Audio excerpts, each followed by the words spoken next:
Ladies and gentlemen, may I have your attention, please?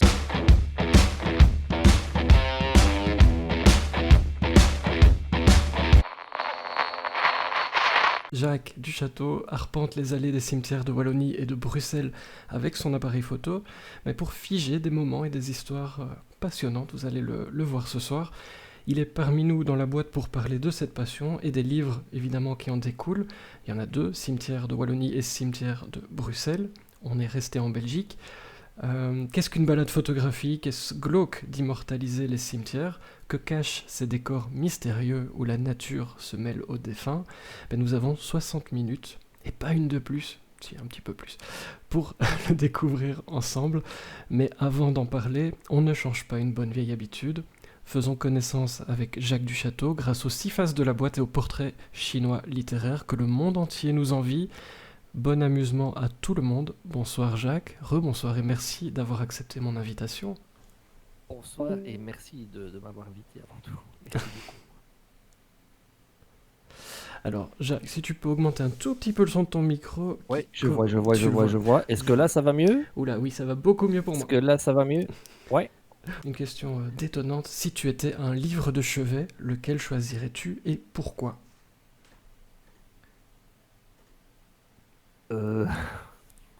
J'ai pas vu venir. Je suis comme ça. Je suis un fan de thriller en fait et un fan de polar et donc j'aime beaucoup les thrillers de Maxime Chatham et puis j'aime beaucoup les polars de Olivier Norek. Ce sont deux auteurs que j'apprécie vraiment énormément, que j'ai déjà eu la chance de rencontrer par mon travail.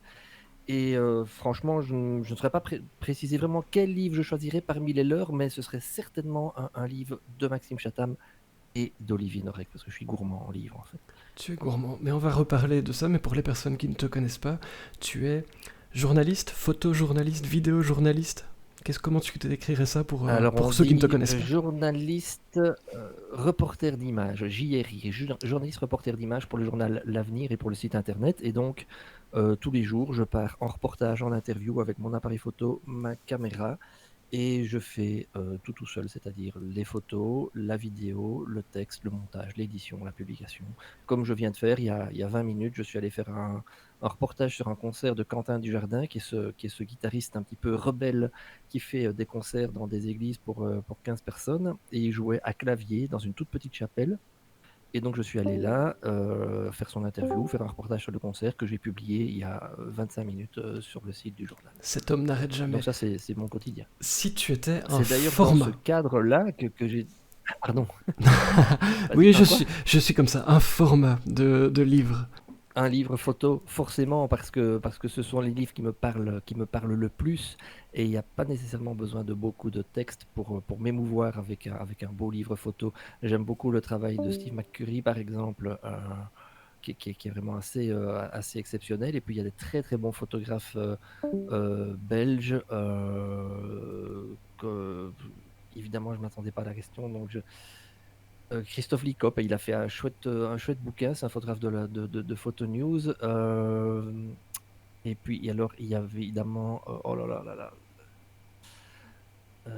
Belgicum, c'était son bouquin. On sent le journaliste qui cherche en même temps, c'est du live, c'est impressionnant. Mais ça va mieux. Comme quoi, en fait, on n'a pas du tout... Stéphane Van Vleeteren, voilà, évidemment, c'est un monument de la photo, et c'est vraiment quelqu'un qui est très inspirant. Si tu étais une question que tu détestes qu'on te pose.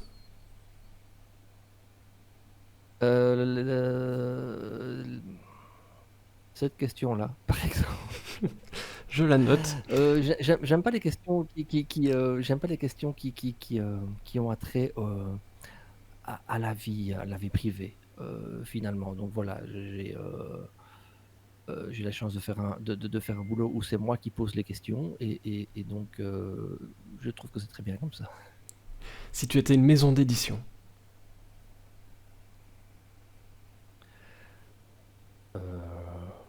Une maison d'édition, eh bien, une maison qui ose. Une maison d'édition qui va à la rencontre des jeunes auteurs, à la rencontre des auteurs inconnus, à la rencontre des auteurs nouveaux, des auteurs qui n'ont encore rien qui n'ont encore rien publié et une maison d'édition qui leur donnerait leur chance de pouvoir se lancer dans cette magnifique aventure qu'est l'édition d'un bouquin. Tu as un exemple en tête ou pas spécialement? Non, pas spécialement. Un rayon Un dans exemple une... d'une maison d'édition? Oui. Non, pas nécessairement. Un rayon dans une librairie. Lequel choisirais-tu? J'ai une vague idée. Oh, bah, le rayon des thrillers. Les thrillers, c'est ce que j'apprécie le plus. Parce qu'il y a un tas d'auteurs que j'aime beaucoup. Parfois, Linwood Barclay, par exemple, aussi, qui est un très chouette auteur que j'apprécie. Jussi Adler-Olsen aussi. Bon, ça, c'est plutôt du polar. Ça, c'est un auteur danois, mais j'aime beaucoup aussi. Donc, c'est vraiment le genre de bouquin que je lis. Et je lis vraiment énormément de bouquins. Certainement une cinquantaine, 50, 60 bouquins par an. Et presque exclusivement des thrillers et des polars. Si tu étais un marque-page original. Ouais, Promise Fall, évidemment, pour voilà, un connaisseur de Linwood Barclay, c'est bien. Oli Ça a colle, toujours des bons tuyaux. Alors, un marque-page original. J'ai pas compris la question. Un marque-page original. Un marque-page, eh bien, j'ai un marque-page que j'utilise et que c'est le seul que j'utilise. C'est un marque-page que j'ai reçu au Palais Royal lors d'une visite des serres de Laken. Et c'est le drapeau belge avec derrière, c'est un recouvrement en velours avec Belgique dans les 4 langues, donc français, néerlandais, allemand et anglais. Et c'est un drapeau belge donc, qui fait 20 cm, enfin la taille d'un marque-page normal. Mais j'y tiens beaucoup parce que c'est un chouette souvenir. C'est lié à un chouette reportage qui est un peu un marronnier, les visites des serres royales à Laken. Et voilà, c'est le marque-page que j'utilise. Et il reflète aussi peut-être une partie de ma personnalité où je suis attaché. Je ne suis pas nationaliste, certainement pas dans le sens négatif du terme, mais je suis attaché à mon pays tout simplement. Je suis attaché au patrimoine de mon pays, à l'histoire de mon pays. Et voilà, donc ce marque-page-là me convient très bien. Et donc, petit pour les personnes qui ne sont pas journalistes et qui ne connaissent pas, marronnier, c'est un sujet qui revient plus ou moins chaque année à la même période et qu'on traite chaque fois. Si tu étais un Et dont on personnage, parlera encore tout à l'heure. Hein. et dont on Oui. parlera, si tu étais un personnage fictif, réel ou autre. Un personnage. Oh, la colle.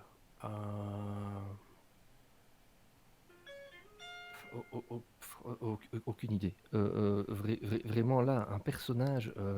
C'est ton Joker. C'est mon Joker. Ouais, exactement. J'ai plus de Joker après? Ah bah non. Oui. Ah bah non. Si tu étais un temps de conjugaison. Le présent. Parce que j'aime vivre au présent. Et j'aime beaucoup les livres qui sont écrits au présent. Souvent, et souvent avec les livres, les romans anglo-saxons, c'est écrit au passé simple. Il n'y a personne qui parle au passé simple, en fait. Et moi, j'adore les livres qui sont écrits au présent parce qu'on rentre dedans beaucoup mieux. On rentre dans l'action, on rentre dans l'histoire. Et donc, pour moi, le présent, c'est vraiment c'est le verbe parfait. Il est au présent, toujours. Eh bien, une petite dernière pour la route, tu parlais de verbe. Si tu étais un verbe, lequel choisirais-tu? N'hésite surtout pas à me faire une bonne Aimer. transition sur la suite.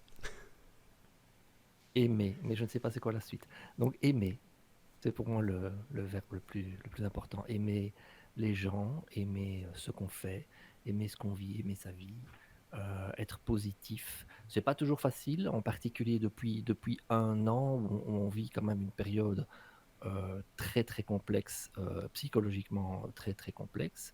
Et donc, voilà, aimer pour moi, je pense que c'est bien. Eh bien, tu parlais de la suite. Je te propose, maintenant que tu n'as plus de secret pour nous, ou presque, à part qu'on ne sait pas quel personnage tu serais, prenons la direction de la question qui déboîte les prochaines minutes. Et on va en passer quelques-unes parce que je pense qu'il y a pas mal de choses à dire, vont être consacrées à tes balades photographiques dans les cimetières de Wallonie et de Bruxelles, pendant que je glisse subtilement les couvertures de tes livres dans la chatroom. Une première question qui va te renverser par son incroyable originalité, c'est souvent le cas. peux-tu nous expliquer en quoi consistent tes balades photographiques dans les cimetières? Et je vais surtout vous expliquer comment est-ce que cette passion-là est née. En fait, c'est un marronnier, comme on expliquait tout à l'heure. Donc, un reportage qui revient tous les ans, la Toussaint. Et tous les ans, à la Toussaint, il faut essayer de trouver un reportage pertinent, intéressant, rigolo, différent de ce qu'on a fait les années précédentes, évidemment. Et c'était en 2014, lors d'un briefing de rédaction, comme il y a tous les matins, je dis, bah, tiens, qu'est-ce qu'on va faire pour la Toussaint? On était à un gros mois de la Toussaint. Et il y en a un qui dit, ah, bah, t'as qu'à faire un webdoc et fais des photos dans les cimetières. Je dis, ah bon, des photos dans les cimetières, mais c'est bizarre quand même, faire des photos dans les cimetières. Je n'avais jamais été dans les cimetières que pour des raisons tout à fait familiales et personnelles, et jamais pour d'autres raisons. Et donc j'ai été visiter, j'ai choisi deux cimetières par province pour couvrir toutes les éditions du journal. Et j'ai été donc visiter deux cimetières par province avec quelques conseils d'amis, de personnes qui m'ont dit, une collègue qui m'a dit, ah, va visiter Robermont, c'est le plus beau cimetière de Wallonie. Et donc je suis allé visiter le cimetière de Robermont avec mon appareil photo, et la partie ancienne en fait. Ce qui m'intéresse dans les cimetières, et on s'en rend compte déjà rien qu'en regardant les deux photos des couvertures, c'est les cimetières anciens, les cimetières du 19e siècle, voire même plus anciens encore. Et donc il y a une partie de Robermont qui date du 19e et début du 20e, où il y a un tas d'œuvres d'art, un tas de sépultures vraiment magnifiques, où la nature est très belle parce qu'il y a ces grands, ce sont des platanes et des marronniers comme ça qui à l'automne forcément ont une couleur extraordinaire. Et je suis tombé admiratif devant une tombe. Et cette tombe, là, je pense que Fred va pouvoir mettre la photo. Oui, j'ai déjà fait des photos en hiver et j'ai déjà fait des photos la nuit aussi, dans un petit cimetière tout près de chez moi, le cimetière de Lavoir, qui a la particularité d'être éclairé parce qu'il est sur une butte et il est vraiment très très beau. Oui, le présent, effectivement, je passe beaucoup de temps dans le passé puisque je me promène dans les cimetières du 19e siècle. Mais enfin voilà. Et donc à Robermont, je suis tombé admiratif devant une tombe qu'on appelle la Belle Endormie. Alors, cette tombe, pour ne pas faire d'erreur, je vais aller rechercher dans mon bouquin ici le nom exact. C'est Françoise Lannet. Elle est décédée en 1864, le jour de ses 18 ans. Et cette tombe est vraiment magnifique. Je m'excuse, je t'ai perdu pendant quelques secondes et donc je n'ai pas entendu de Oui, quelle j'ai photo vu, tu il était parlais. écrit déconnecté, voire connecté. Le petit garçon allongé, l'enfant allongé Oui. de Laken. Cette sculpture, elle est en taille réelle, en fait. Donc, c'est vraiment la taille d'un enfant. Et c'est extrêmement touchant. Et alors, il y a une histoire particulière. Il faut savoir qu'on ne peut pas, normalement, faire de photos des tombes où on voit les noms. Pour une raison de respect de la vie privée, en fait, des défunts, si on peut dire. Et cette photo-là, pour tous les cimetières que j'ai photographiés, j'ai toujours eu l'autorisation, soit de la région wallonne pour la Wallonie, soit de toutes les communes pour les cimetières de Bruxelles. Et celui-là, je voulais vraiment mettre cette photo. Et le problème, c'est qu'il y avait le nom. Donc, il a fallu demander l'autorisation à la famille. Et donc, le conservateur des cimetières de Bruxelles est allé trouver la dernière descendante de cette famille, qui est une vieille dame qui avait plus de 80 ans à l'époque. C'était il y a 4-5 ans. Et elle était hospitalisée. Il a été la trouver sur son lit d'hôpital pour lui faire signer une autorisation. Autorisation qu'elle a donnée, vraiment pleine d'émotions, parce qu'elle était vraiment très émue que quelqu'un s'intéresse à l'histoire de ce petit garçon, de sa famille qui est décédé il y a 100 ans. Et donc j'ai encore cette autorisation signée d'une main tremblante et pleine d'émotions. C'est vraiment très très touchant et c'est vraiment une histoire aussi qui m'a marqué très très fort. Cette tombe-là, si vous allez au cimetière de Laken, elle se trouve tout près de l'entrée à droite. C'est vraiment une très belle émotion. Et Camille nous dit qu'on dirait presque un dessin, et c'est assez vrai. Oui, c'est parce que le bronze est forcément oxydé en fait par l'eau et par l'air, donc il devient vert et il y a toutes enfin, ces ombres, ces zones plus foncées, plus claires. Enfin, ouais, c'est vraiment super beau, quoi. C'est vraiment une très très très belle œuvre.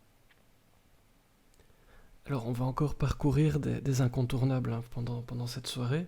Une petite question quand même pour la route. Que représentent les cimetières pour toi? Et ça rejoint un peu la question qui déboîte. Est-ce que c'est glauque? C'est ce qu'on se demandait en préparant. Est-ce que c'est glauque ce que tu fais ou pas? On m'a souvent fait cette réflexion-là. Oh, c'est glauque. Je n'aime pas me balader dans les cimetières modernes. Je n'y trouve vraiment aucun intérêt enfin, il n'y a pas d'intérêt dans les cimetières modernes. C'est pas beau, quoi, un cimetière moderne. Moi, j'aime bien les cimetières anciens pour l'atmosphère qui se dégage, pour toutes les œuvres d'art. Et elles sont vraiment très, très nombreuses en marbre, en bronze, en pierre. Ce sont vraiment des musées à ciel ouvert, quoi. Prenez la peine d'aller dans un vieux cimetière. Il y en a dans toutes les villes, ou en tout cas dans les vieilles sections des cimetières.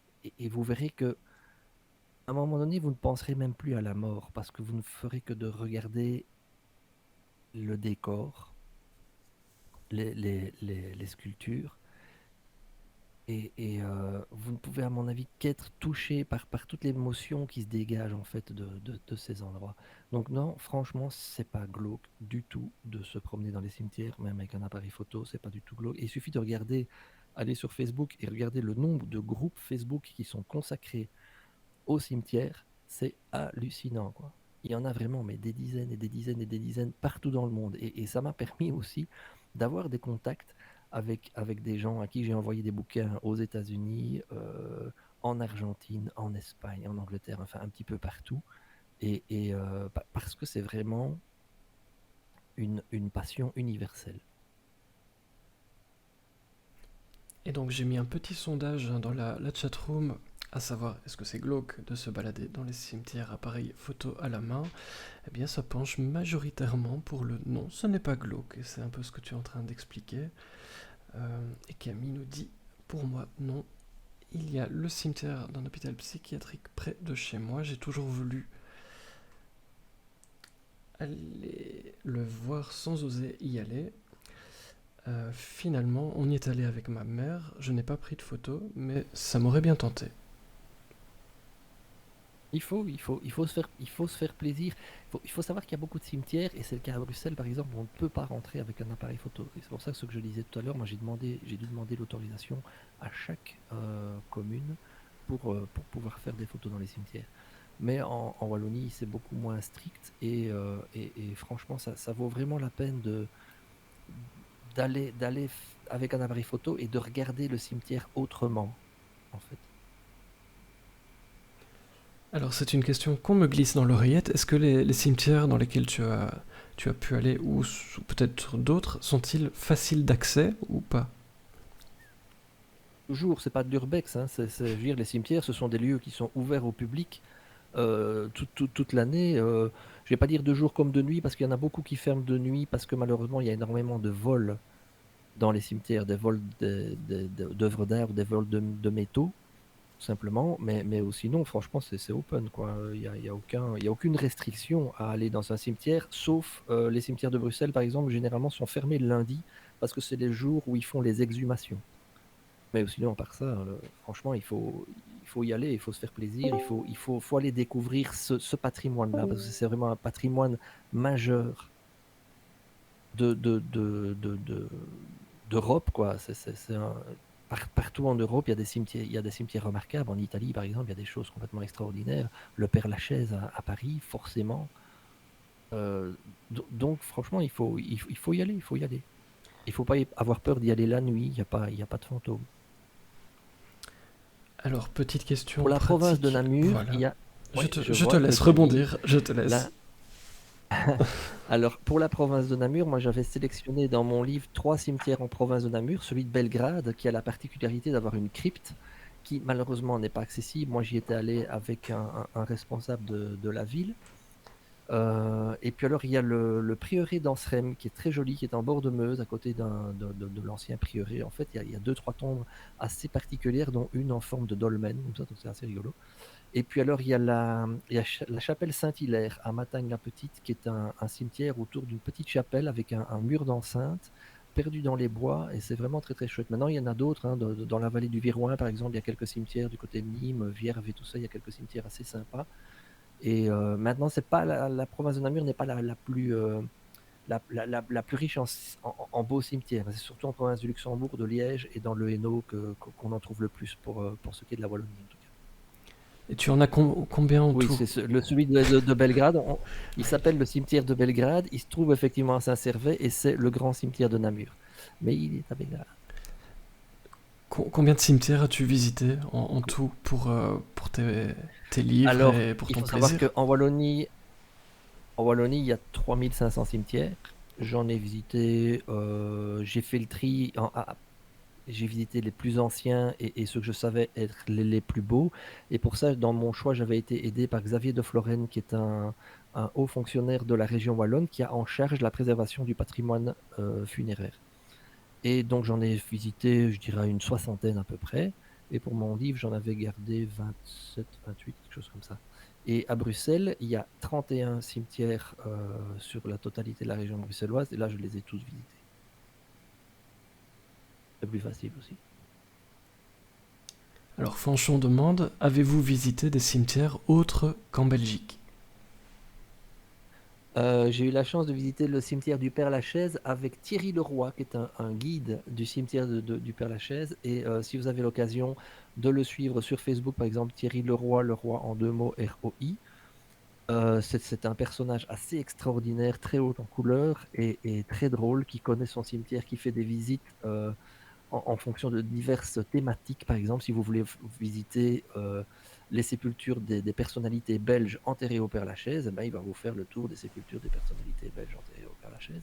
Et donc ça, c'est vraiment très très chouette. Sinon, quand je vais en vacances, ça m'arrive si je passe devant un cimetière le soir, d'aller faire des photos, quoi. Mais sinon, je me consacre surtout au cimetière de Wallonie et aussi de Bruxelles. Et donc, voilà, je n'ai pas encore fait de grands voyages à l'étranger, juste pour assouvir cette passion un peu bizarre, mais qui sait, plus tard, quand j'aurai un peu plus de temps, je le ferai. Alors Ah, je Camille, vois les cimetières les plus oui, anciens. Alors, effectivement, on peut trouver en Belgique des cimetières qui sont vraiment très vieux. Je pense à celui de Mortehan, par exemple, où il y a des tombes du XVIIe siècle.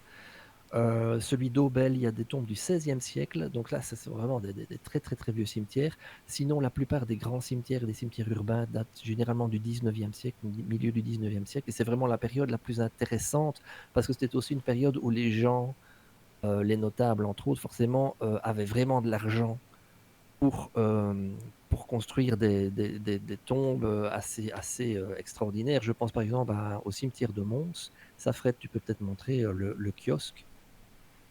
Le kiosque de Mons, c'est un kiosque à musique qui se trouve en plein milieu du cimetière sur une petite butte. Il est assez fabuleux. Et en fait, c'est la tombe de Charles-Joseph Terrasse. Et lui, il voulait avoir le plus beau monument du cimetière, quel que soit le prix que coûte sa construction.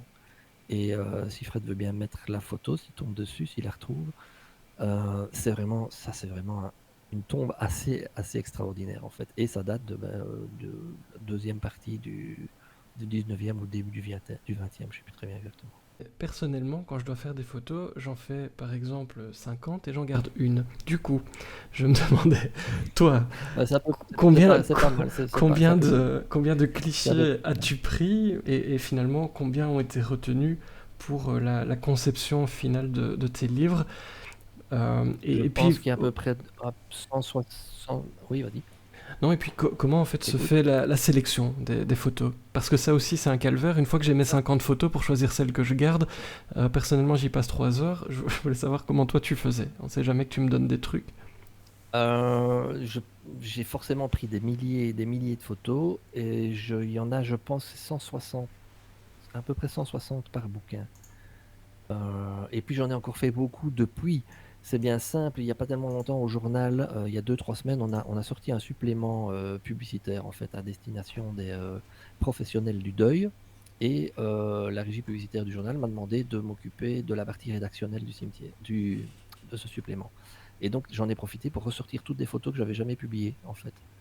Et donc c'était vraiment super intéressant. Je remarque par exemple dans ce supplément qu'il y a des photos que j'ai prises avec mon appareil professionnel et il y a d'autres que j'ai prises avec mon téléphone parce que parfois je me balade, je vois un cimetière et puis hop, ah ben voilà le kiosque de Mons. Et, et puis je fais des photos avec mon téléphone parce que j'ai pas mon appareil photo sur moi, tout simplement. Et donc voilà, oui, des photos, on en prend forcément énormément. Il faut faire une sélection. Alors, choisir, c'est renoncer, comme on dit toujours. Quand on part d'un bouquin qui fait 168 pages, on sait qu'on va tourner entre 150 et 180 photos. Ben voilà, il faut faire des choix. Les choix se font comment? Moi, je voulais couvrir les 5 provinces pour ce qui est de la Wallonie, garder plusieurs cimetières par province. Et une fois qu'on a le nombre de cimetières, le nombre de pages, on fait une règle de 3, on voit combien de pages il faut et puis enfin voilà, c'est super compliqué évidemment et c'est extrêmement frustrant parce qu'on voudrait bien faire un livre de 500 pages forcément, mais ça, c'est pas possible parce que ça coûterait trop cher et donc voilà, il faut faire des choix, il faut prendre les photos qui racontent une histoire, les photos qui touchent, qui émeuvent, les photos les plus pertinentes en fait, celles qui touchent au cœur en fait, tout simplement. Il faut parler avec le cœur et heureusement, j'ai été aidé par un graphiste qui s'appelle, Jean-Marie de Brouwer et qui m'a aidé pour les bouquins, qui m'a aidé dans les choix et ça, c'est super intéressant en fait d'avoir le regard d'une personne extérieure qui, elle n'est pas impliquée dans la prise de vue et qui va donc choisir les photos en fonction vraiment de la qualité de la photo et pas nécessairement en fonction de critères qui peuvent parfois être, très personnels au photographe mais qui ne vont pas nécessairement parler au lecteur, quoi. Alors Fanchon demande, ne connaissant pas vos livres, sont-ils illustrés de textes ou uniquement de photos? Alors pour chaque cimetière, je raconte une histoire, une légende ou une anecdote. Donc pour chaque cimetière, il y a entre 6 et 16 pages à peu près, et à chaque fois la première page c'est du texte, et puis après c'est des photos. Et là, ça a demandé aussi une recherche pour aller rechercher des légendes qui dataient parfois même du Moyen Âge, pour aller chercher des histoires de fantômes ou alors des histoires d'un sculpteur ou d'une œuvre ou des choses, ce genre de choses-là, quoi. Mais à chaque fois, j'essayais vraiment de retrouver une petite histoire qui, qui, euh, qui allait être le fil rouge de la visite du cimetière, quoi. Et Camille, Camille, je ne oui, comprends pas ce que tu veux dire par l'édition de ce genre de livre. probablement le travail avec, j'imagine, les éditions Luc Pire, et voir un petit peu, justement, peut-être comment se passe la collaboration sur le livre. Est-ce que eux t'aident à choisir les photos? Est-ce qu'ils t'imposent certaines règles, genre le nombre de pages dont tu parlais, Non, la qualité du papier, voilà, par exemple, ici, tout ça, oui, à mon avis. Mais Camille n'hésite oui, pas la à être plus qualité du précise que papier, moi. voilà, la qualité du papier, ça a vraiment été un choix. La qualité du papier et le format, ce sont des choix qui ont été faits avec l'éditeur. Et moi, c'était ma première expérience d'édition d'un livre, et donc je m'en suis remis totalement à l'expérience de l'éditrice. C'est Laurence Ouzio, la directrice des éditions du Pire, et c'est elle qui m'a conseillé sur le format et sur le nombre de pages. Ensuite, elle m'a laissé carte blanche, en fait. Et donc là, j'ai travaillé vraiment avec Jean-Marie de Brouwer pour faire toute la direction artistique, entre guillemets, des bouquins et pour choisir vraiment comment est-ce qu'on allait traiter les photos. Jean-Marie voulait un traitement très artistique, moi je voulais un traitement très naturel, et donc on a gardé quelque chose de très naturel. Et je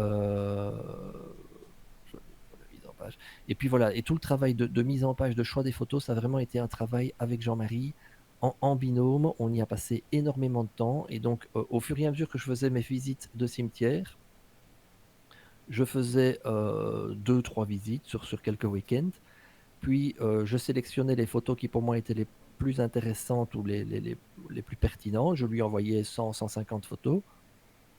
Lui faisait un premier choix, et puis après on travaillait une journée tous les deux ensemble pour comparer nos choix de photos, et puis bonsoir Clarence, et puis pour ensuite faire la mise en page. Et donc page par page, avec quel programme c'était? InDesign, je pense. Et donc c'est Jean-Marie qui faisait toute cette partie-là de mise en page, de traitement des photos avec Photoshop, et vraiment de création même du livre, quoi. Il a vraiment fait un travail extraordinaire parce que c'est très technique, et il faut énormément de finesse, de maîtrise des programmes, et maîtrise que moi que je n'avais absolument pas, quoi. Je suis photographe et le travail d'édition, c'est vraiment un travail à part entière et très particulier. Combien de temps il te faut pour construire un livre comme celui-là? 4 saisons? Un moment préféré? La nuit, le jour? Je voulais absolument avoir, ouais, je voulais absolument avoir 4 saisons. Le premier, en fait, donc j'ai fait ce premier reportage pour le journal, hein, où j'ai visité une dizaine de cimetières. Et j'étais tellement content de mon reportage que je me suis dit, je veux en faire un livre. J'ai envoyé juste le lien vers le webdoc à 3 éditeurs. Et Laurent Souzio m'a répondu en disant, OK, moi c'est bon, je le fais ton bouquin, mais il faut le sortir l'an prochain pour la Toussaint. Et donc ça nous laissait moins d'1 an. Or, je voulais les 3 saisons. Donc j'ai fait des photos, j'avais déjà un beau stock de photos à l'automne, j'ai continué à en faire. J'ai fait l'hiver, le printemps, le début de l'été, et il faut savoir que 3 mois avant la sortie du bouquin, ben, il faut terminer la mise en page, il faut envoyer le projet à l'éditeur, il faut corriger les textes, et puis il faut envoyer à l'imprimeur. L'imprimeur, il faut quand même un certain temps, une quinzaine de jours pour imprimer, pour que ça sèche, pour faire le montage et tout. Et puis après, il faut envoyer au distributeur qui lui envoie dans les librairies, et il fallait l'être 15 jours avant la Toussaint. Donc c'était vraiment un timing assez serré. Et je me rappelle d'ailleurs, notre dernière journée de travail avec Jean-Marie était prévue fin juin. Et il y avait une photo que je voulais absolument faire au cimetière de la Louvière. Et je pense que je te l'ai envoyé aussi, Fred, c'est les colonnades blanches, là, tu vois. Et j'étais pas du tout content des photos que j'avais faites jusque-là. Et donc j'y suis retourné à 6 heures du soir. Le soleil, en fait, n'était jamais au bon endroit quand j'y allais. Et donc j'y suis retourné la veille du dernier jour de travail. J'y suis retourné à 6 heures du soir, après l'heure de fermeture. Donc je me suis dit, si le gardien passe et ferme les grilles, je suis bon pour escalader le mur. Et vraiment, j'ai attendu le moment où le soleil était exactement là où j'avais envie qu'il soit. Et j'ai fait cette photo de toutes les colonnades blanches du cimetière de la Louvière. Et j'ai envoyé un message à Jean-Marie, il était tout fou. J'ai dit, j'ai enfin la bonne photo pour la Louvière. On l'a mise en page, et le lendemain, on boucle les livres, quoi. C'était terminé. Donc, il était vraiment temps de le faire, quoi. Alors, Voilà. le Belge Kili demande Je l'envoie une à commune. Fred. Vous a-t-elle déjà commandé un livre pour rassembler par exemple des images dédiées à un cimetière ou une partie particulière d'un cimetière? Est-ce que tu as déjà eu ce genre de demande? Ouais, il faut savoir que oui, oui, ça fait partie du travail de l'éditeur, c'est de vendre les bouquins. Et donc, une des premières choses qu'on a faites, c'est de contacter toutes les communes dans lesquelles je suis allé et qui sont représentées dans le bouquin. Et je sais par exemple que la commune de Le Mons en a acheté 30 ou 40, quelque chose comme ça. Le ministre du tourisme de l'époque, qui était, j'ai oublié son nom, un luxembourgeois, je ne sais plus, un ardennais, enfin, lui, il en avait acheté une cinquantaine aussi. Il y a d'autres communes qui en ont acheté un, juste pour mettre dans la librairie, dans la bibliothèque communale, enfin, ce genre de choses. Donc là, oui, effectivement, on a réussi à vendre des bouquins à certaines communes, mais ça reste quand même une minorité de bouquins par rapport au nombre qui ont été faits, quoi. Je vois une chouette question de Fanchon. Et là, Fred, tu peux peut-être mettre la photo du cimetière de Lavoir, avec la petite chapelle et les moutons. Ça, c'est un cimetière qui est très joli, qui se trouve tout près de chez moi, en fait, à quelques kilomètres. Et j'y suis allé un nombre incalculable de fois, et je l'ai déjà photographié à toutes les saisons. Mais je n'ai pas fait une photo, exactement la même photo, avec de la neige, avec du soleil ou ce genre de choses-là, mais j'ai vraiment des photos à toutes les saisons de ce cimetière-là. Comme le dit Weg à Uccle, par exemple, qui est un cimetière assez extraordinaire, qui est classé comme réserve naturelle et dans lequel on ne fait plus de nouvelles tombes. Là, j'y suis déjà allé à toutes les saisons, parce que même à chaque moment de la journée, l'ambiance et la lumière est complètement changeante. Donc forcément, tout au long de l'année, c'est encore mieux, quoi. Ah, ça c'est l'avoir au coucher de soleil. Oui, l'avoir en plus c'est très particulier parce que c'est une petite chapelle qui s'appelle la chapelle Saint-Hubert, qui est sur une butte avec le cimetière autour, ce qui fait qu'on a une vue à 360 degrés. Et donc, quel que soit l'endroit, le moment de la journée où on y va, on peut toujours avoir soit le coucher de soleil, soit le lever de soleil. Enfin, c'est vraiment très particulier. On fait le tour, c'est 360 degrés sur cette petite butte. Et c'est vraiment très très chouette. Voilà la dernière photo que je t'ai envoyée avec les moutons en dessous. Je suis sur les colonnades là. Je suis sur les colonnades. Tu es sur les colonnades. Oui. Vas-y, envoie les colonnades. Ça, c'est le problème, tu as fait beaucoup de photos, tu vois. Et donc, il faut pouvoir retrouver la bonne. Et je t'en ai envoyé beaucoup aussi. Ouais, mais j'ai pris un vrai plaisir à les Ah regarder. voilà, donc les fameuses colonnades de la Louvière. Question qu'on me glisse dans l'oreillette pendant que je m'occupe des moutons. Quel matériel as-tu Oui, utilisé pour ce vas-y, vas-y. projet? Quel matériel est-ce que tu utilises? Alors, sur les bouquins, j'ai utilisé exclusivement un appareil photo, un Nikon D800, qui est mon appareil au quotidien. Avec les objectifs que j'ai utilisés, c'est un 17-35 qui ouvre à 2.8. J'ai un 24-120 qui ouvre à 4. Donc, c'est principalement les photos de nuit, j'ai fait avec des optiques qui ouvrent un petit peu mieux, un 50 mm 1.8 par exemple, ou un 85 1.8. Et alors, pour le supplément du journal qu'on a sorti il y a quelques semaines, là, j'ai fait aussi des photos avec un Fuji X-T20 que j'ai depuis pas très très longtemps, en fait, qui est un très chouette petit appareil, très compact et vraiment très performant. Et il y a certaines photos que j'ai faites avec un iPhone, mon vieil iPhone, et d'autres avec un Huawei, qui est le téléphone que j'utilise actuellement. Et donc voilà, j'ai vraiment, je pense que c'est pas l'appareil qui fait la photo, c'est l'œil du photographe forcément, mais bon, il faut forcément aussi toujours avoir du matériel qui offre une qualité suffisante, quoi. Et voilà, le cimetière de la Voir, donc avec sa petite chapelle, on voit que le cimetière n'a rien d'extraordinaire. Les tombes, ce sont des tombes relativement modernes, certaines datent d'avant la Deuxième Guerre, mais c'est pas un cimetière particulier, mais c'est sa situation qui est particulière en fait. Les pommiers dans le fond, les moutons, cet endroit-là en hiver est vraiment très très chouette quand la neige est là, et puis cette façon de faire le tour et de voir le soleil partout où on va, c'est vraiment très très chouette, quoi. Et alors, je ne sais pas si vous avez remarqué, mais je ne respecte mais absolument pas la conduite habituelle, parce qu'on est embarqué dans cette promenade avec toi, ben, comme tu dis.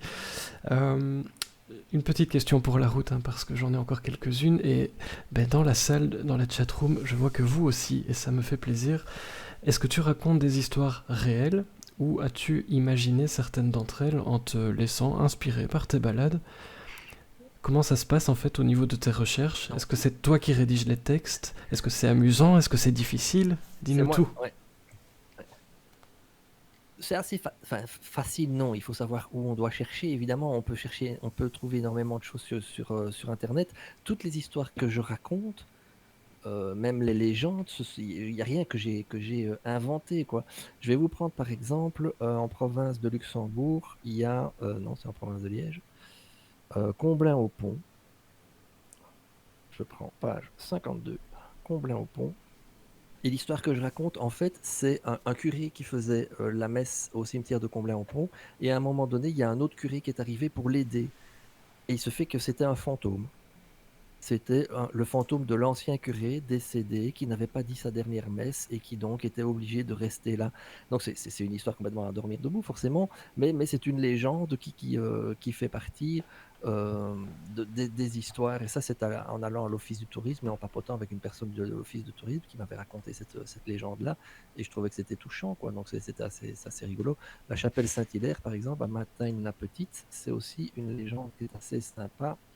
Ça, je crois que je vais pouvoir vous lire le texte entier parce qu'il n'est pas très long. Au bout d'un chemin de terre se perdant à l'orée des bois, la petite chapelle Saint-Hilaire se dresse sur une butte entourée de son cimetière et d'une couronne de tilleuls. Au XVIIe siècle, Martine Lagalie, Jeanne Naven et bien d'autres furent victimes de médisance. Une quinzaine d'habitantes de Mataigne-la-Petite furent jugées pour des faits de sorcellerie entre 1624 et 1628. Plusieurs furent brûlés vifs sur la place de Vierve-sur-Viroin. D'autres furent bannis de la seigneurie. Et donc voilà, ça, ce sont des histoires que l'on trouve en cherchant à gauche, à droite, en allant rencontrer des gens, en parlant avec des historiens, en parlant avec des gens du village, et on trouve ce genre d'histoire assez sympa, en fait. Ah oui, il y en a une qui est très très chouette aussi. C'est dans un cimetière bruxellois. J'ai un collègue, en fait, quand il était petit garçon, il habitait la conciergerie d'un cimetière. Alors, il faut que je me rappelle quel cimetière il s'agit exactement.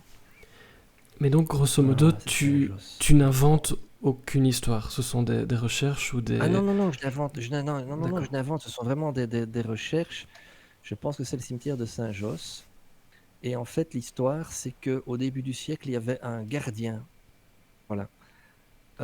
Donc ce monsieur-là a raconté ses mémoires. Et dans ses mémoires, il raconte qu'au début du XXe siècle, les vols de métaux et d'œuvres diverses étaient déjà très courants dans les cimetières. Les gardiens des cimetières de Bruxelles effectuaient des rondes de nuit et ils étaient armés. Et ils avaient autorité pour intervenir. Une nuit, une jeune recrue fit preuve d'un certain manque de sang-froid. Surpris par quelques feux follets, il prit peur et vida le chargeur de son arme dans tous les sens, s'enfuyant ensuite à toutes jambes. Autant dire que le bonhomme fut rapidement licencié et que dès cet instant, les gardiens rendirent les armes. Voilà, c'est rigolo, quoi, ce genre d'histoire-là. Et ça, c'est un vieux monsieur qui a raconté ses mémoires. Et quand il était petit garçon, il habitait à la conciergerie du cimetière de Saint-Josse. Eh bien, écoutez, avant de passer à la boîte Il y a une blanche, chouette région, là. parce que je vais quand même respecter un tout petit peu ce que j'avais prévu. Oui, mais Euh, il y a une chouette question du Belge mais qui je l'ai noté, raconte figure-toi. l'évolution de la société. Je l'ai noté. Mais tu Donc, peux tu peux y répondre. Vas-y, voilà. vas-y. J'y réponds maintenant? Vas-y, En soyons fait, fous. c'est intéressant on se rend compte que les cimetières, en fait, c'est le reflet de la société. Je veux dire, dans la société, les pauvres ont des maisons humbles et les riches ont des maisons fastueuses. Dans les cimetières, c'est pareil. Il y a des tombes humbles, ce sont les fosses communes pour les pires, et puis il y a des tombes complètement folles et majestueuses. Alors, est-ce qu'au fil du temps, il y a une évolution? Oui, bien sûr, parce que dans les cimetières modernes, on ne voit plus de tombes grandioses. Je veux dire, maintenant, la plupart du temps, ce sont des tombes assez banales, souvent les mêmes, une pierre plate, une pierre levée, et puis c'est à peu près tout, quoi. Au 19e siècle, il n'était pas rare que, de son vivant, les notables fassent appel à un architecte et à des artistes pour créer leur tombe qui allait être leur dernière demeure et créer des tombes ainsi complètement fastueuses et complètement folles, quoi. C'est effectivement quelque chose qu'on ne voit plus, de nos jours, forcément.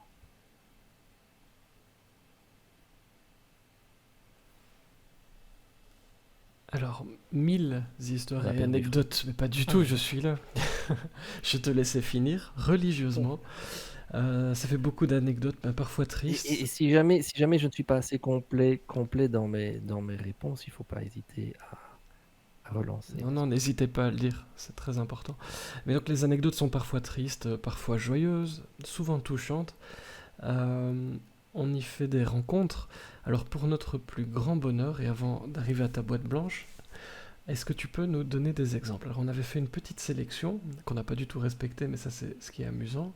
Il y avait La Belle Endormie dont on a déjà parlé, mais je ne sais pas si tu veux encore en toucher un On mot a parlé tout à l'heure. ou Oui, oui. pas.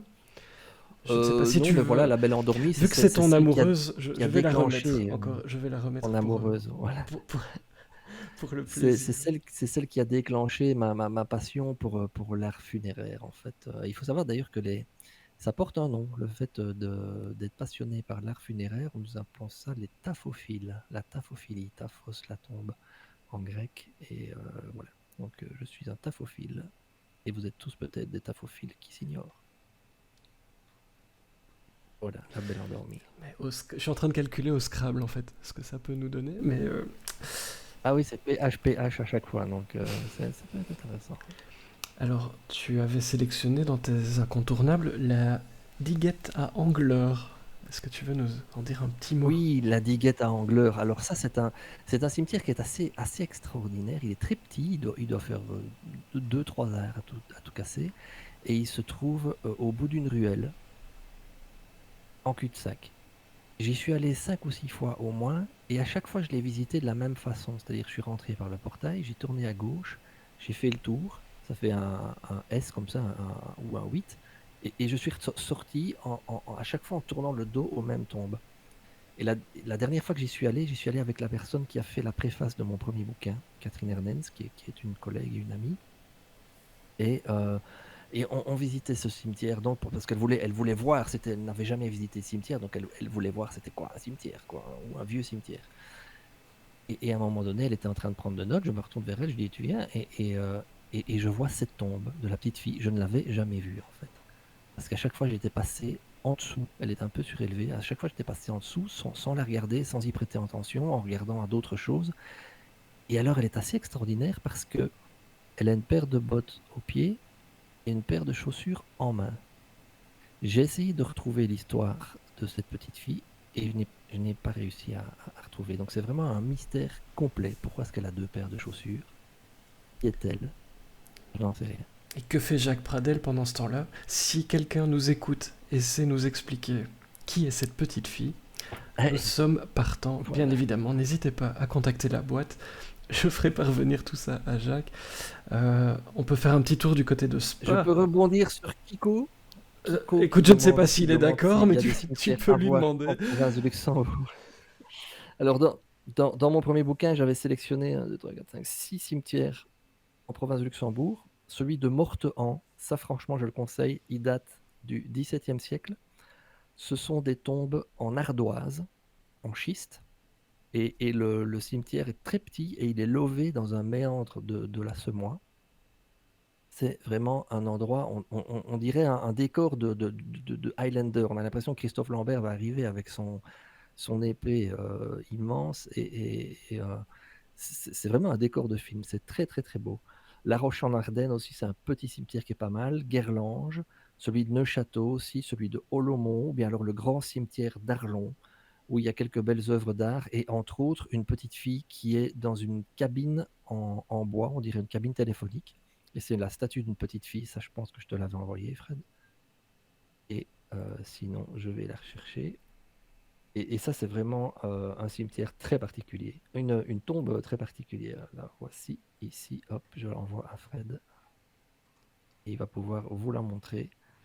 Et donc voilà, oui, en province de Luxembourg, il y a des très très vieux cimetières qui sont vraiment très différents des cimetières urbains. Ce sont des cimetières de village qui sont encore souvent au milieu du village, autour de l'église, ceux qu'on ne voit plus tellement en ville et encore moins à Bruxelles ou dans le Brabant wallon, par exemple.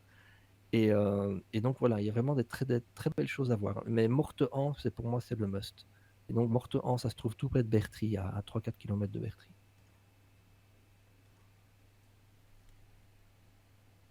J'ai répondu à ta question, Kiko. Oui, voilà, le cimetière d'Arlon, la petite fille dans sa cabine téléphonique au cimetière d'Arlon. Ça fait un peu Doctor C'est quand même Who. très particulier, quoi, hein. C'est très très particulier.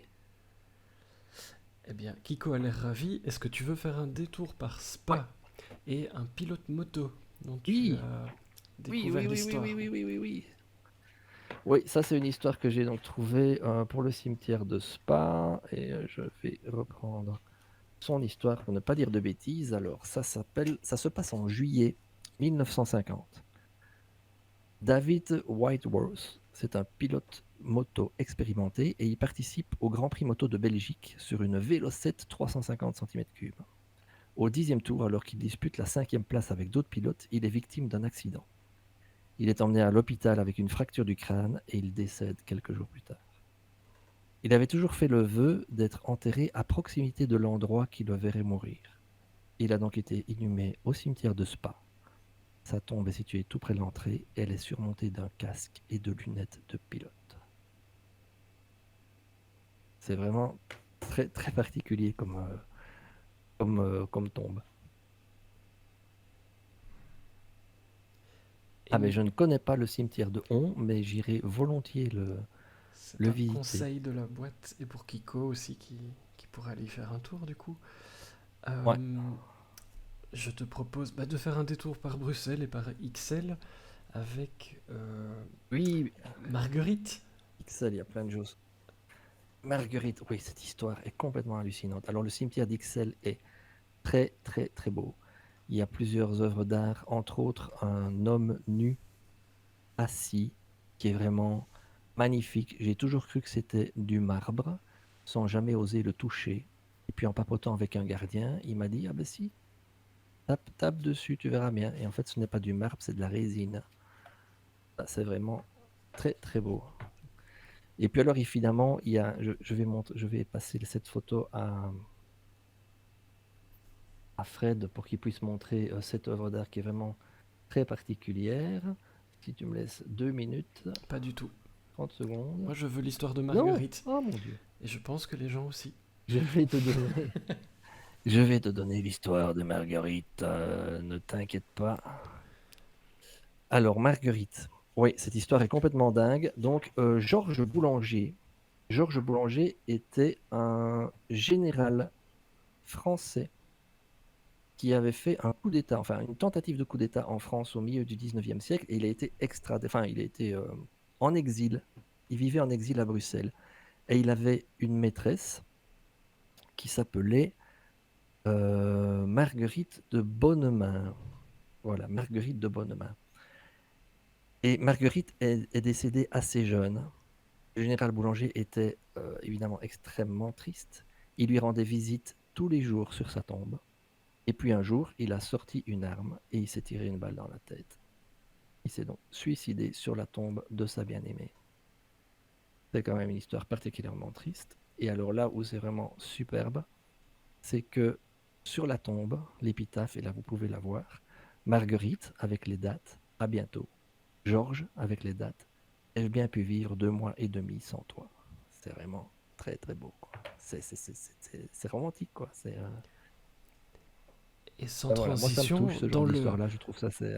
dans le Oui, romantisme, détour par Laken, moi vas-y. c'est une des photos que j'adore dans ton catalogue, émouvant. Ouais. Et on reste dans l'amour avec ce cœur un peu spécial. Est-ce que tu veux nous en dire un mot? Ouais, le cœur de la queue, ça évidemment, il m'a fallu des années pour le voir. En fait, chaque fois que j'y allais, il n'est pas dans mon livre sur les cimetières de Bruxelles parce que chaque fois que j'y suis allé, il faisait pas beau. Et donc, j'avais pas l'occasion de voir ça. Le cœur que vous voyez là, c'est de la lumière. C'est le soleil qui dessine ce cœur tous les ans. Alors, je vais vous lire l'histoire. Tous les ans, c'est au moment de l'équinoxe de printemps, en fait, donc le 21 juin, aux alentours de midi, la lumière du soleil rentre par le trou qui est dans le toit, touche l'angle de l'intérieur de cette petite chapelle et forme un cœur juste à hauteur de la main de la pleureuse qui est là à l'intérieur. Donc c'est vraiment extraordinaire, quoi. C'est super beau, ça ne dure que quelques minutes, quelques jours autour du 21 juin. Donc si vous avez l'occasion d'être à Bruxelles à peu près à ce moment-là, vous allez au cimetière de Laken, c'est au milieu du cimetière, tout près du penseur de Rodin, et vous allez voir, il y aura toujours un petit peu de monde, et c'est vraiment furtif, ça dure une dizaine de minutes, et on voit vraiment le soleil qui se déplace à l'intérieur de la chapelle, qui forme d'abord une forme sans forme en fait, et puis petit à petit, en fonction de l'endroit où il est sur le mur, on voit se former le cœur, jusqu'au moment où le cœur est vraiment parfait, puis hop, il repart dans l'autre sens. C'est vraiment très très très beau.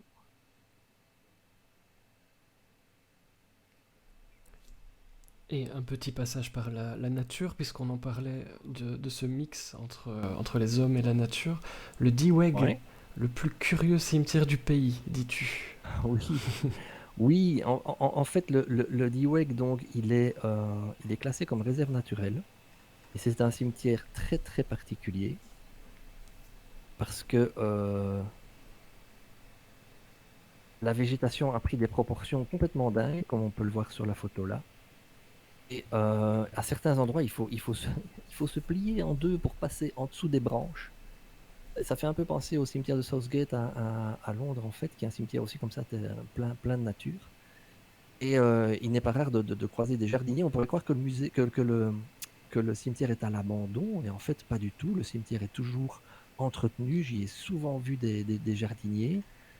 Et voilà, oui, c'est presque de l'urbex. Et effectivement, c'est considéré aussi comme un spot urbex. Et il y a énormément d'urbexeurs qui y vont. En plus, il y a une crypte à un endroit qui n'est pas en très très bon état, en fait. Donc, c'est pas très très judicieux d'y aller. Mais franchement, si vous voulez visiter un cimetière vraiment particulier et qui vous replonge dans une ambiance 19e siècle, allez voir le Diweg. Ce sera vraiment parfait. Il y a quelques belles œuvres d'art, quelques belles tombes, des escaliers en colimaçon qui rentrent dans le sol parce que ce sont des petites cryptes de quelques tombes qui se trouvent là en dessous. C'est très très spécial et il y a plein de symboliques aussi qui sont très intéressantes. Il y a toute une section de juifs ashkénazes en fait dans le fond avec énormément de très belles tombes. C'est vraiment un endroit très particulier et c'est considéré comme une des balades les plus pittoresques et les plus insolites de la capitale. Mon loco qui demande comment j'ai fait pour choisir les cimetières que j'ai été voir. Donc, comme je disais tout à l'heure, en Wallonie, il y a 3500 cimetières, j'en ai visité 50-60 environ. Et j'ai été aidé dans mes choix par mes collègues aussi qui connaissent bien leur région, parce qu'au journal, on a des rédactions qui sont partout en Wallonie, et donc il y a quelques collègues qui m'ont vraiment conseillé d'aller voir certains cimetières qu'ils connaissaient. Et il y a aussi Xavier de Florenne, donc, qui est un fonctionnaire de la région wallonne, qui a en charge le patrimoine funéraire, la préservation du patrimoine funéraire, et qui m'a donné aussi quelques bons conseils. Et puis pour Bruxelles, ben là, Bruxelles, il y a 31 cimetières, et là, je les ai tous visités, en fait. Donc, ça, c'était plus facile, évidemment. Jacques, on a explosé le timing, mais c'était évidemment C'est prévu. vrai? Ouais. Je le savais. Mais Et continuons. mais j'ai quand même envie de te faire passer à cette boîte blanche. Remettre sur les rails. Mais oui, parce que pour les gens qui découvrent nos soirées, mais c'est comme une carte blanche, mais dans la boîte. Et donc, notre invité a Ouais. totale liberté pendant quelques minutes. Je ne sais absolument pas ce qu'il nous a prévu. J'avais un petit peu Et donc, j'ai. l'impression d'être en totale liberté depuis le début, notamment. Mais tu complètement. Mais alors, complètement. Et donc, eh bien, je te propose de passer à cette boîte blanche. Je te confie la salle. Prends-en soin. Et si je peux t'aider avec des photos, tu n'hésites surtout pas. Je ne suis pas loin. Oula, mais j'ai l'impression d'avoir déjà tout dit. Enfin, d'avoir déjà tant dit, en tout cas. Moi, ce que je voudrais juste, c'est inviter tous ceux qui sont là à oser passer le cap, à oser pousser les grilles d'un cimetière. Faites-le la nuit, même, pourquoi pas, si vous osez. Et d'aller vous imprégner de cette ambiance très particulière que l'on découvre dans les cimetières. On parlait de la Diguette tout à l'heure, qui est vraiment un endroit très particulier. Fred, tu peux peut-être envoyer une photo de la Diguette, je pense que je t'en avais donné.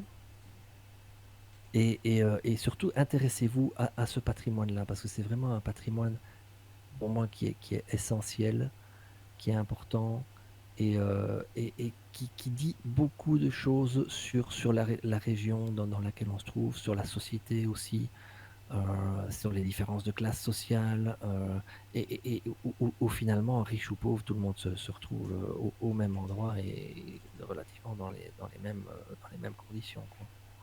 Donc, franchement, poussez les portes d'un cimetière, allez voir, et vous ne serez pas déçus.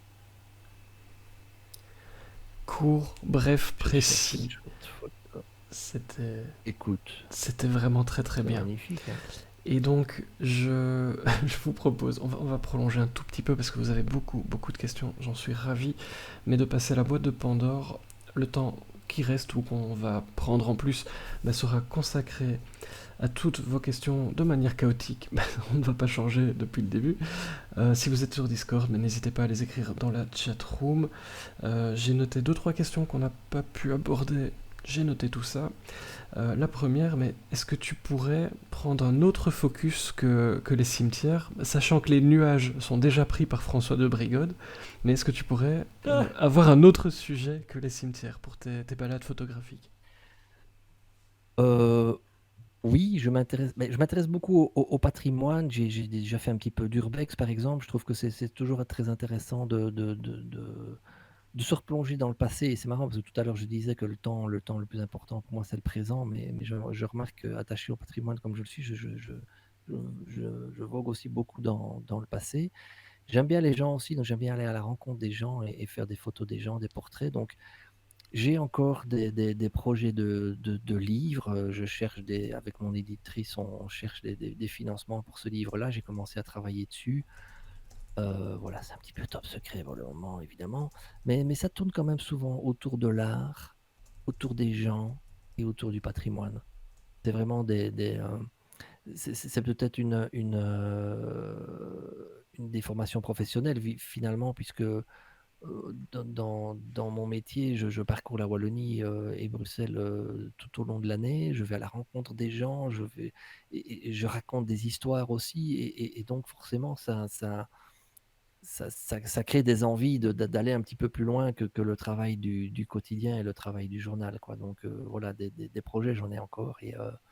Mais pour le moment, ils dorment un petit peu en attendant d'être réveillés. et de trouver les financements. C'est quand même ça toujours, pour faire des livres, malheureusement, ça coûte quand même très cher et c'est toujours la grosse difficulté, c'est de trouver les financements. Et l'urbex pourrait te tenter. Je sais que Kiko en parlait, moi aussi. Oui, j'ai fait un petit peu d'urbex, j'ai fait un documentaire sur l'urbex en fait pour le journal, et puis j'ai aussi fait le portrait d'une urbexeuse, Joël, qui est devenue une amie et qui est assez atypique. En fait, on a toujours le portrait de l'urbexeur, un jeune avec des tatous et une dégaine nonchalante et un appareil photo et qui se promène un petit peu partout. Et en fait, elle a 55 ans, elle est médecin, elle est chef d'entreprise et elle roule en Range Rover et elle est passionnée d'urbex, elle fait des photos extraordinaires, elle connaît des endroits par milliers, rien que pour la Belgique. Elle va un petit peu partout en Europe pour assouvir sa passion. Et c'est vraiment quelqu'un de très très attachant. Et c'est Joël Cobblestone. Si vous tapez Joël Cobblestone sur Instagram ou sur Facebook, vous allez la trouver. Et c'est vraiment une chouette personne et qui a vraiment des beaux plans urbex à suivre. On a fait découvrir pas mal les trucs super connus, hein, comme la Cooling Tower par exemple, ou enfin, je n'ai pas d'autres exemples en tête, mais voilà, c'est vraiment une chouette rencontre et aussi quelque chose d'intéressant. Ce qui me fait toujours un petit peu rire dans l'urbex, c'est tout le secret qui entoure un petit peu cette pratique, mais secret qui, voilà, magnifique, mais secret qui s'étale en long et en large sur Internet et sur Facebook, donc c'est un petit peu contradictoire, quoi. Ça, c'est pour les personnes qui se demandent où on s'est rencontrés. Bah, c'était pas là précisément, mais c'est là que tu m'as emmené, par contre. Et Oui, c'était effectivement un spot urbex que j'avais été, qui n'existe plus d'ailleurs, parce que le bâtiment est en cours de restauration et ils y font des appartements.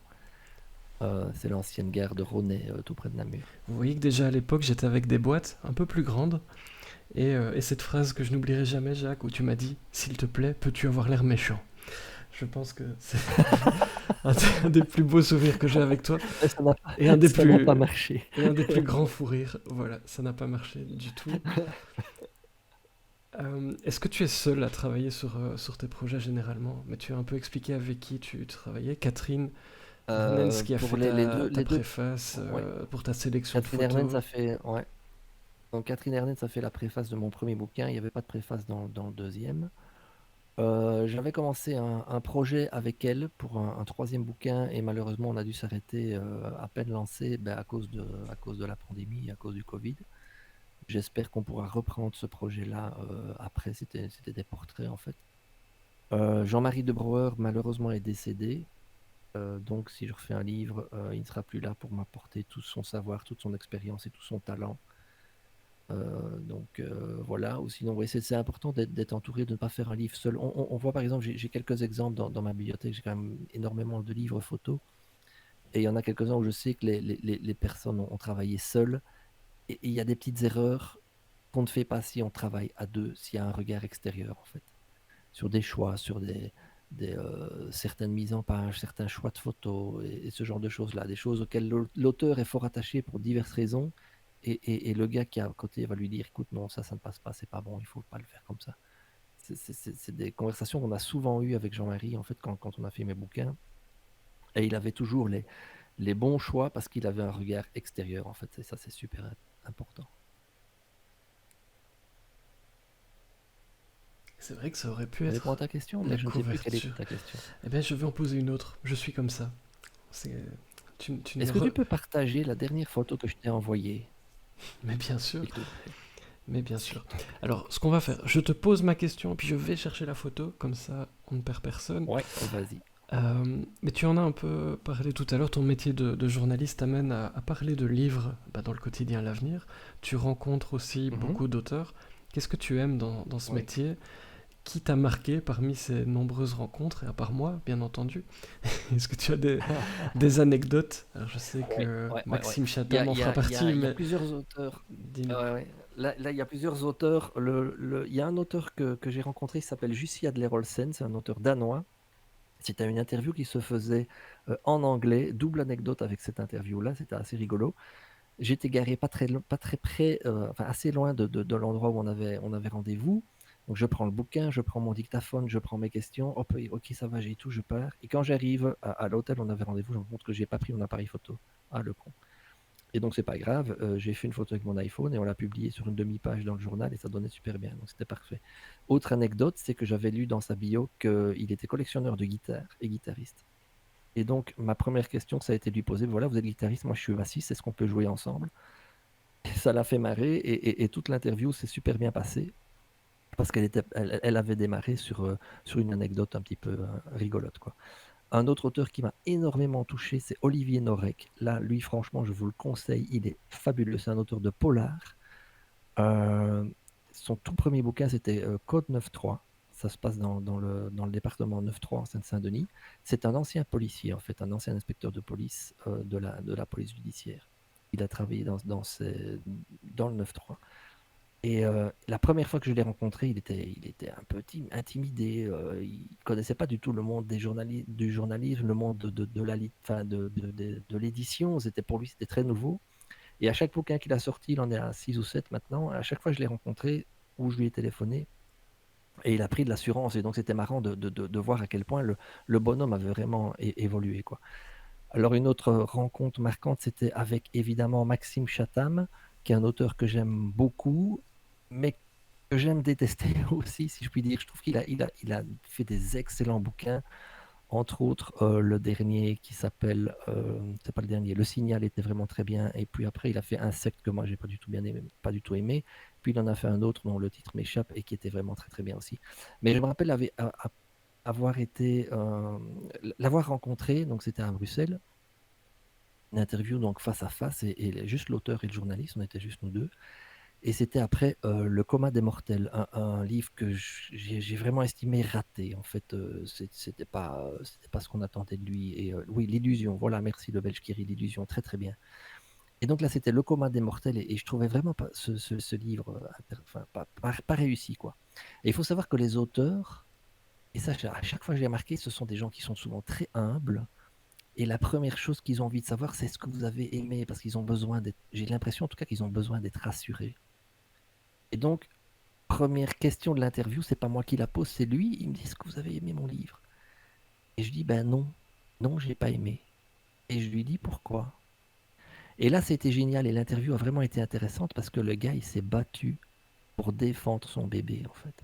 Alors que si je lui avais dit, ouais, c'est super, il est vraiment super, votre bouquin est génial, ça aurait été trop facile, quoi. Et donc là, c'était vraiment un moment super intéressant, en fait, parce que le gars, il a expliqué pourquoi il avait fait son livre, pourquoi il avait fait comme ça, pourquoi est-ce qu'il avait écrit quelque chose de fort différent. Et donc, c'était super intéressant. En librairie, est-ce que c'est bien accueilli un livre photo?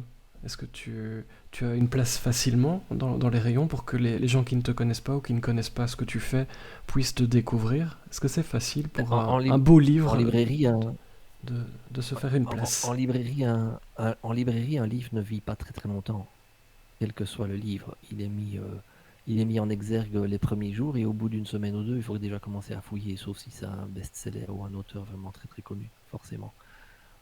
Pour les livres photos, bah déjà, c'est pas les rayons les plus fournis dans les librairies, hein. Il y a même des livres, des librairies où il n'y a pas vraiment de rayons livres photos. Moi, j'ai de la chance avec mes deux bouquins d'avoir choisi une thématique qui est récurrente et qui revient tous les ans. Et donc, je remarque que dans certaines librairies, tous les ans à la Toussaint, un petit peu avant la Toussaint, hop, ils ressortent le stock qui leur reste de l'année précédente et ils remettent les bouquins en tête de gondole parce qu'ils savent bien qu'on arrive à la Toussaint et que c'est un moment où les gens parlent de cimetière, quoi, tout simplement. Mais sinon, c'est difficile, c'est très très difficile maintenant pour un auteur d'arriver à se faire connaître, en fait, tout simplement. Alors j'ai une dernière question, c'est mon rituel. Que dirait... Déjà? Ben écoute, ça fait un bout de temps qu'on discute et moi je n'ai pas vu le temps passer. Et on doit encore écouter Toto. Et On doit encore je n'ai écouter pas Toto. oublié qu'on allait écouter Toto. Pour ceux qui ont raté le mini-concert improvisé de Wooden Avenue, je vous conseille de rester, je remettrai évidemment tout ça juste après. Que dirait le Jacques enfant au Jacques qui est avec nous dans la boîte ce soir si ils se croisaient? Ouf, enfant, j'étais très timide, très réservé. Donc je pense que le Jacques enfant ne croirait absolument pas que le Jacques adulte, c'est lui plus tard. Rocker, photographe, journaliste, qui va à la rencontre des gens, qui n'a pas peur d'aller à la rencontre des gens, je vais pas dire qu'il n'a peur de rien ni personne, c'est prétentieux, mais qui n'a pas peur de poser une question stupide à Jacques Chirac parce que ça le fait rigoler, par exemple, voilà quoi. Je pense franchement que le Jacques enfant ne se reconnaîtrait pas dans le Jacques adulte parce qu'ils sont vraiment tous les deux très très très différents. Et il serait fier? Ah oui, oui, oui, oui, mais je suis heureux de la chance que j'ai de faire un métier que j'adore, de faire un métier qui est passionnant, qui est très prenant, qui est très chronophage, qui est stressant, mais qui est tellement enrichissant à tout point de vue et surtout enrichissant humainement, bien sûr. Je suis très heureux de pouvoir faire de la musique, de pouvoir me démener sur une scène devant 5 personnes ou 5000, peu importe, pour moi c'est la même chose. Et d'offrir de partager des moments de plaisir en fait avec les gens, avec les autres. Ça c'est super évidemment, c'est ça la vie finalement. Je vois que Camille pose encore une question, Et comment faire la promotion des livres? je te laisse y répondre, Ouais. bien évidemment. C'est la priorité de la boîte, vous le savez. C'est super difficile. Une bonne page internet, bah, moi par exemple j'ai lancé ma page internet, ma page Facebook Cimetière de Wallonie et de Bruxelles. D'abord Cimetière de Wallonie et puis quand mon deuxième bouquin est sorti, je fais Cimetière de Wallonie et de Bruxelles. J'ai pris énormément de contacts avec des gens partout dans le monde en fait. Et comme je disais tout à l'heure, j'ai envoyé des bouquins en Bretagne, au Canada, à New York, en Argentine, parce que les gens me les demandaient. J'ai fait beaucoup de séances dédicaces dans des librairies et ça c'est extrêmement frustrant parce que même dans des super belles librairies, parfois il n'y a qu'une personne qui passe au bout de 2 heures et c'est quand même très très dur moralement. Et puis il y en a d'autres où ça se passe super bien. Je me rappelle avoir fait une séance dédicace à Namur chez Papyrus. Il y avait eu, je sais plus, 25 personnes en 1 heure et demie. C'était génial, quoi, mais c'était assez exceptionnel.